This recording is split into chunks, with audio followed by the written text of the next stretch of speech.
It was about 5 years ago.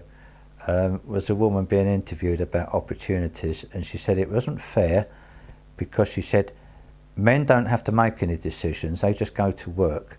She said, but it's not fair because women have to make their mind up on what they're going to do.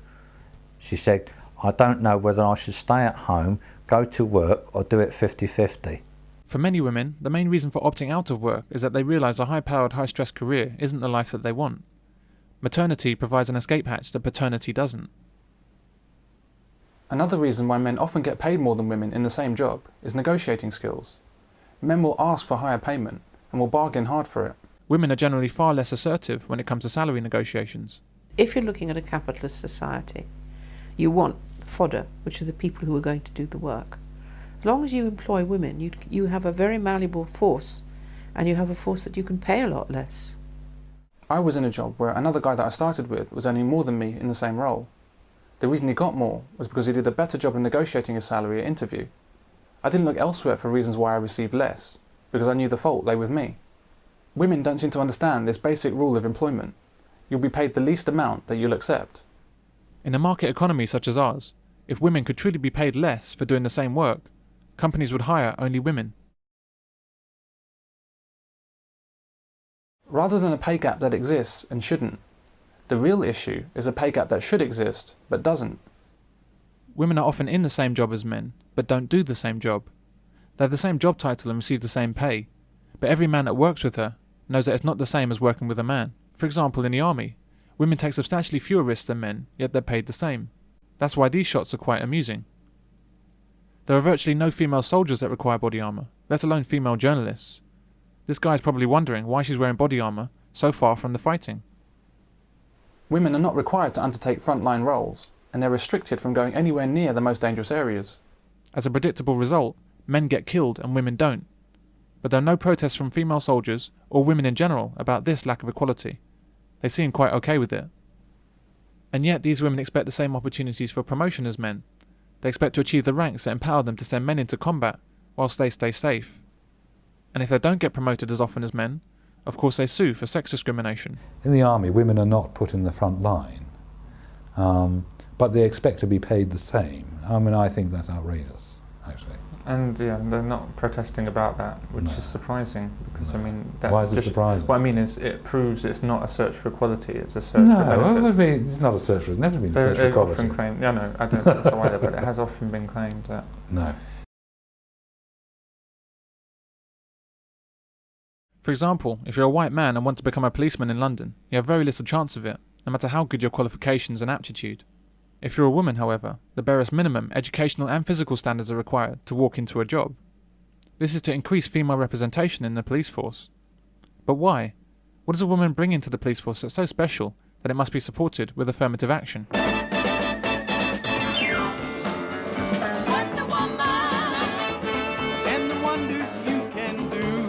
Is she bringing a sixth sense? Can she leap tall buildings in a single bound? Leave this place and do no harm. Can she block bullets? Does she have superior interrogation skills?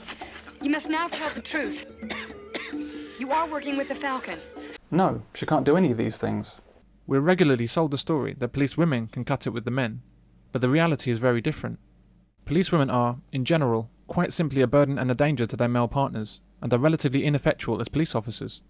They cannot adequately defend themselves, their partners, or members of the public from physical danger. This is why you almost always see a man and a woman paired up on the beat. It's general police practice that a man accompanies a woman. He is there to protect her. There is no one there to protect him, and yet they're paid the same. What police women bring to the job is a responsibility on police men to protect her, while simultaneously denying him the same protection. It's not as if policemen walk around feeling cursed that they're burdened with female colleagues. WPCs are undoubtedly very competent police officers in most respects. But policemen are very well aware that it's not the same as working with a man. The risks are very much one-sided.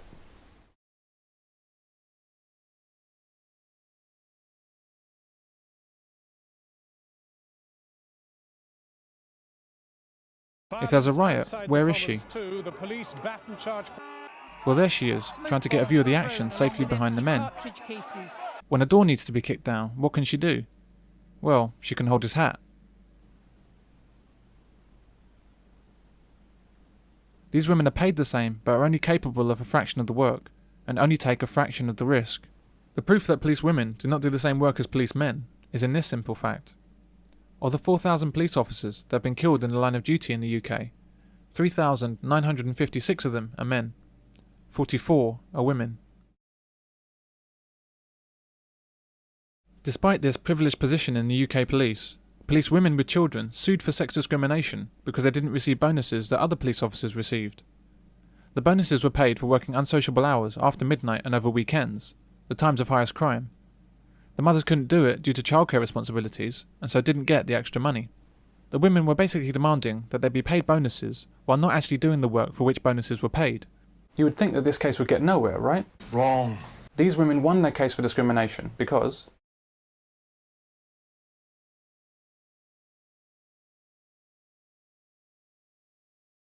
if the work in the daytime is just as hard and dangerous as the work after midnight, why are there bonuses for night work?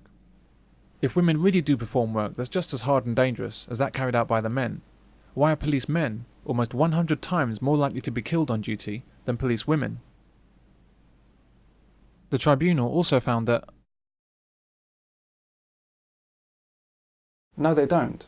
Policies that require individuals to work unsocial hours has a positive effect on reducing crime.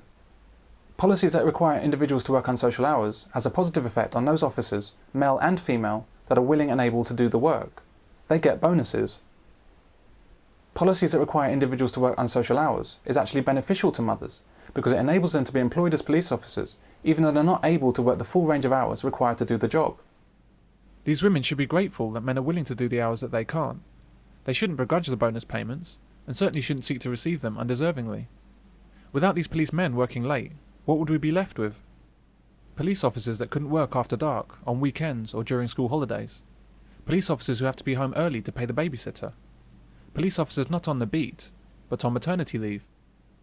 Motherhood is a choice, not an affliction. If a woman chooses to have children, then there are consequences to that choice, including consequences at work.